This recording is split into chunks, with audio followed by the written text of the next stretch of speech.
Ja, es ist Montag, der Beginn einer kurzen Woche. Das ist wunderbar, dass am Donnerstag schon wieder Feiertag ist. Und wir sind hier draußen im Weinberg. Nach den paar Tagen Schlechtwetter ist es jetzt wieder ganz annehmbar. Und alle freuen sich, die Grillen zirpen. Ist einfach schön. Will ich mal schauen, was es hier zu tun gibt. Ach, hallo Jörg.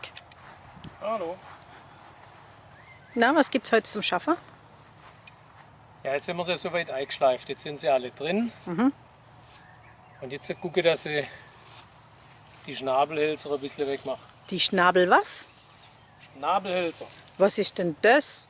Das ist das, was unter dem Biegdraht da rauswächst. Aha, Da also drunter, das da unten drunter. das sind die erste Schnabelhölzer. Aug ganz vorne dran an deinem Bogen. Ja. Warum heißt das jetzt Schnabelholz?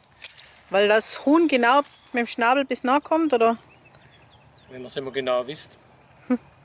Letztendlich sieht sie aus wie ein Schnabel, wo da rausguckt. An der Seite, okay. Ich kann das nicht sagen, Macht nichts. warum das. Ich weiß bloß, dass es Schnabelholz heißt. Es heißt so und das merken wir uns. Na gut. Also dann? Ja, jetzt sind wir die alle drin, die wir wollen. Ja? Und jetzt machen wir die raus, die dann sonst noch in der Gegend rumstehen und bloß nebenaus. Da unten Okay. sieht man sie, sie wachsen alles so langsam nebenaus. Und da hinten gucken wir, dass sie alles schön da sind. Gut.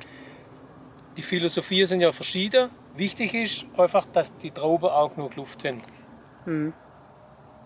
Das ist das Ziel.